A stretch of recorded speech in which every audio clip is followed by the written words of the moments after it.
तो हम बृहस्पति, केतु और चंद्रमा के कंजक्शन को लगातार डिस्कस कर रहे हैं। इस वीडियो में विचार करेंगे अब आपके नवम भाव के लिए। मान लेते हैं आपके चार्ट में, लगन कुंडली में नवम भाव में ऐसा कंजक्शन अगर बन रहा है, तो ये कंजक्शन आपको किस प्रकार से प्रभावित कर सकता है, कौन कौन से रिजल्ट आपको यहाँ एक्सपेक्ट करने चाहिए। देखिए, इस प्रकार का कंजक्शन होगा तो आपको आध्यात्मिक रूप से काफ़ी रुचि जगाएगा।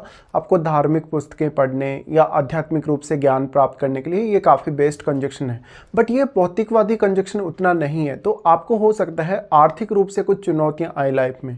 ऐसा व्यक्ति अक्सर विदेश यात्रा करेगा या लंबी दूरी की यात्रा करेगा, तो ज़्यादातर उसका फोकस ज्ञान प्राप्ति पर रहेगा। ऐसा व्यक्ति काफ़ी ज़्यादा परोपकारी हो सकता है, दूसरों को काफ़ी ज़्यादा दान दक्षिणा देने वाला हो सकता है, साथ ही साथ वो समाज के कल्याण के लिए या लोगों के भले के लिए काम करने वाला हो सकता है। अब यहाँ पे किसी अन्य प्लैनेट का अगर प्रभाव हो तो जातक इसमें अपना एक अच्छा लीडरशिप का रोल भी देखेगा। इस प्रकार का जातक काफ़ी ज्ञानी और बुद्धिमान जरूर हो सकता है, बट वो पारिवारिक रूप से उतना ज़्यादा स्टेबल ना हो, इसकी संभावना काफ़ी ज़्यादा है। इस प्रकार का जातक अपनी हायर स्टडीज़ में भी इन ग्रहों का काफ़ी बेहतर सपोर्ट देखेगा। अब यहाँ बृहस्पति अगर वक्री हो जाते हैं तो आपको आपके ज्ञान का बहुत ज़्यादा घमंड हो सकता है, आप में काफ़ी ईगो हो सकता है और हो सकता है कि आप अपना ज्ञान अच्छे से प्रयोग में नहीं ले पा रहे। हालांकि ऐसा व्यक्ति काफ़ी ज़्यादा रुझान रखेगा पुस्तकों को पढ़ने, कुछ नया विचार करने। तो ऐसे में जातक का जो थॉट प्रोसेस है या उसका जो कहीं ना कहीं उसकी जो विचारधारा है वो लगातार लाइफ में बदलती रहेगी। इस प्रकार का जातक धार्मिक कार्यों में भी पूरी तरीके से संलग्न होने वाला होगा। तो ऐसे में आप कहीं ना कहीं इसी प्रकार से पॉपुलैरिटी प्राप्त कर सकते हैं अगर आप कोई भी इस प्रकार का कार्य करें धार्मिक या आध्यात्मिक रूप से, जहाँ पर लोग आपको काफ़ी ज़्यादा जाने या पहचाने। अब यहाँ जो 9th लॉर्ड है उसका इंपॉर्टेंस काफ़ी ज़्यादा है आपके लिए, क्योंकि यहाँ चंद्रमा भी साथ है बृहस्पति के, और केतु का जो प्रभाव है क्या बृहस्पति पर बहुत ज़्यादा है, क्या केतु का प्रभाव चंद्रमा पर बहुत ज़्यादा है। वैसे तो हम यही मानते हैं कि चंद्रमा एक सॉफ्ट प्लैनेट है, तो चंद्रमा किसी भी अन्य ग्रह से काफ़ी तेज़ी से प्रभावित होने वाले होंगे। और अगर यहाँ बृहस्पति वक्री होकर बैठे हों तो उस केस में चंद्रमा पर जो बृहस्पति का शुभ प्रभाव है वो उतना अधिक नहीं रहेगा। तो ऐसे में केतु चंद्रमा को बहुत ही स्ट्रांगली प्रभावित कर सकते हैं। तो ऐसे में छोटी उम्र से ही जातक काफ़ी आध्यात्मिक और धार्मिक हो सकता है, वो काफ़ी तेज़ी से वैराग्य की तरफ बढ़ सकता है। जीवन में उसकी जो रुचि है बहुत ज़्यादा धन कमाने, बहुत ज़्यादा ऐशो आराम पाने या अपने रिलेशनशिप को लेकर नहीं रहेगी। ऐसा व्यक्ति काफ़ी ज़्यादा ज्ञान या गूढ़ रहस्यों की खोज में आगे जाएगा। तो ऐसा व्यक्ति अपनी हायर स्टडीज़ वगैरह में काफ़ी अच्छा परफॉर्म कर सकता है। साथ साथ में ऐसा व्यक्ति काफ़ी मेहनती होगा और काफ़ी सक्रिय भी। इस प्रकार का जो जातक होगा वो अपने पिता के साथ या कभी कभी अपने गुरुजनों के साथ बहुत ज़्यादा मतभेद भी रखने वाला हो सकता है जब यहाँ गुरु वक्री हों या गुरु वेल प्लेस्ड ना हों।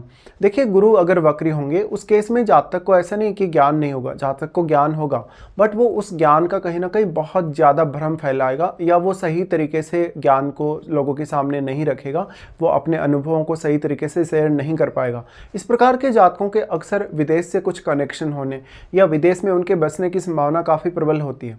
इस प्रकार के जातक अक्सर दूसरों के लिए भलाई के लिए ही काम करते देखे जाते हैं। हालांकि किसी अन्य प्लैनेट का प्रभाव हो तो आपकी ये प्रवृत्ति बदल भी सकती है।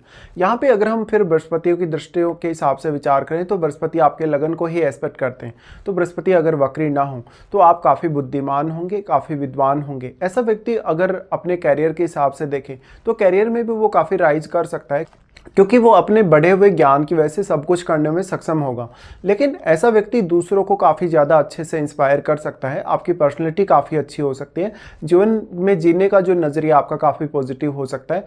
लेकिन उम्र बढ़ने के साथ साथ आप वैराग्य की तरफ या आध्यात्मिक कार्यों की तरफ काफ़ी तेज़ी से आगे बढ़ेंगे। हो सकता है तो आपके जो घरेलू लाइफ है उतनी बेटर ना हो, या घरेलू जो सदस्य हैं आपके, जैसे माता पिता हैं, आपके जीवन साथी हैं या आपकी संतान है, उनके साथ उतने बेहतर रिलेशन ना हो।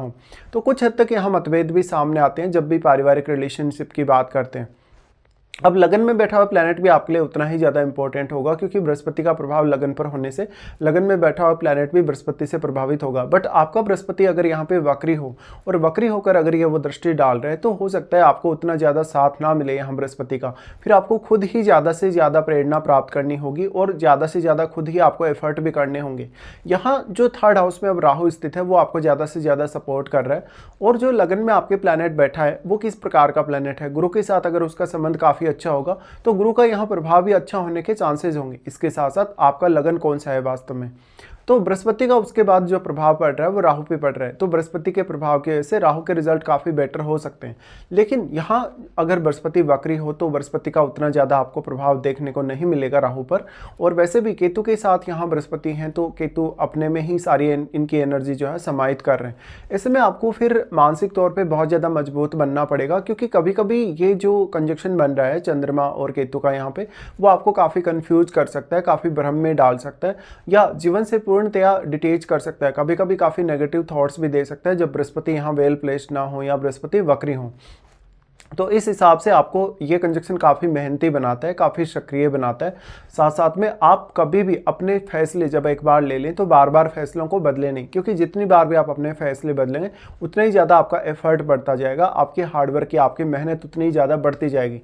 फिर हर कार्य के लिए आपको कहीं ना कहीं ऐसी आदत पड़ जाएगी कि आप बार बार प्लानिंग कर रहे हैं या कभी कभी बहुत ज़्यादा ओवर थिंकिंग कर रहे हैं। अब चंद्रमा यहाँ कितना ज़्यादा केतु से प्रभावित है, जितना ज़्यादा चंद्रमा केतु से प्रभावित होगा उतना ही ज़्यादा आपको पारिवारिक रिश्तों में कठिनाई आएगी। और वर्तमान जो भौतिक जगत है या जो सांसारिक जगत है और एक जो आध्यात्मिक जगत है, उन दोनों के बीच में बैलेंस बनाने में आपको काफ़ी प्रॉब्लम होगी। इस स्थिति में अगर चंद्रमा केतु से बहुत ज़्यादा प्रभावित हो तो आपकी जो लाइफ होगी, जैसे आपका करियर है, अर्निंग वगैरह है, उनको प्लान करना आपके लिए काफ़ी कठिन भी होगा। इस प्रकार का जातक अपने आप को कभी कभी बहुत ज़्यादा अकेला भी पाएगा। यहाँ पे फिर जो राहु है, हालांकि राहु थर्ड हाउस की क्वालिटीज़ को काफ़ी मल्टीप्लाई भी कर रहे हैं और अपने साथ बैठे हुए प्लैनेट को भी। तो यहाँ राहु का वैसे तो प्रभाव है आपके नवम भाव पे, बट राहु उतना ज़्यादा यहाँ प्रभाव इसलिए नहीं डाल सकते क्योंकि जितना भी आपके नवम भाव में एनर्जी सारा का सारा यहाँ केतु अपने आप में समाहित कर रहे हैं। तो यहाँ वो सारे ग्रहों की जो भी एनर्जी है उसकी कमी डेवलप कर रहे हैं आप में। अब जो यहाँ पे राहु के साथ बैठा हुआ प्लैनेट है, क्योंकि वो प्लैनेट काफ़ी मल्टीप्लाई हो तो उसका प्रभाव आपको कुछ हद तक नवम भाव पर दिखेगा। ऐसे में वही एक ऐसा प्लैनेट हो सकता है आपके लिए, वो आपको ज़्यादा से ज़्यादा नवम भाव से जुड़े कार्यों में सपोर्ट कर सकता है। तो राहु का थर्ड हाउस में स्थित होना आपके लिए तब सबसे ज़्यादा वर्क करेगा जब राहु काफ़ी वेल प्लेस्ड हो और आपको राहु की महादशा भी हो। इसके साथ साथ फिर जो बृहस्पति का प्रभाव है वो आपके पंचम पर होगा। बृहस्पति का प्रभाव पंचम भाव पर होने से आपकी जो निर्णय लेने की क्षमता है, सोचने विचार करने की जो क्षमता है, वो काफ़ी प्रभावित होगी। आप में इंट्यूशन पावर अच्छी हो सकती है। पंचम भाव हालांकि कौन से प्लैनेट का है, पंचम भाव के स्वामी कौन है, क्या उनका संबंध बृहस्पति से डायरेक्टली इनडायरेक्टली है या नहीं, अगर ऐसा कोई संबंध है बृहस्पति के साथ पंचम भाव के स्वामी का, तो आपकी संतान के लिए, आपके अन्य कुछ रिश्तों के लिए आप बेटर प्लानिंग जरूर कर सकते हैं। बट बृहस्पति वक्री होकर अगर ये दृष्टि डाल रहे हैं तो आपको इस दृष्टि का उतना अधिक फायदा नहीं मिल पाएगा। अब आपकी एजुकेशन, आपकी संतान के साथ जुड़े हुए जो रिश्ते हैं, आपकी जो लव लाइफ है, आपके लिए उतनी ही ज़्यादा इंपॉर्टेंट होगी। तो ऐसा व्यक्ति कभी कभी बहुत ज़्यादा सेल्फ डिपेंड भी आपको दिखेगा और ऐसे व्यक्ति जो होंगे अपने आप से स्वयं से ज्ञान प्राप्त करने में काफ़ी सक्षम हो सकते हैं। लेकिन ऐसा व्यक्ति आपको काफ़ी साधारण दिख सकता है, एक साधु संत जैसा दिख सकता है, और उसकी जो इच्छाएं होंगी, उसके जो विचार होंगे, वो वर्तमान जो आधुनिक जगत है उससे बिल्कुल डिफरेंट हो सकते हैं। अब यहाँ डिपेंड करेगा कि आपको कौन सी महादशा है। अगर आपको बृहस्पति की, चंद्रमा की या केतु की महादशा है तो वो पर्टिकुलर दशा आपको कौन से एज पीरियड में आने वाली। तो ये तीनों प्लैनेट के कंजक्शन के आपके नवम भाव में होते हुए एक बहुत ही डिफरेंट पाथ को फॉलो करते हुए आप अपनी लाइफ में आगे बढ़ सकते हैं।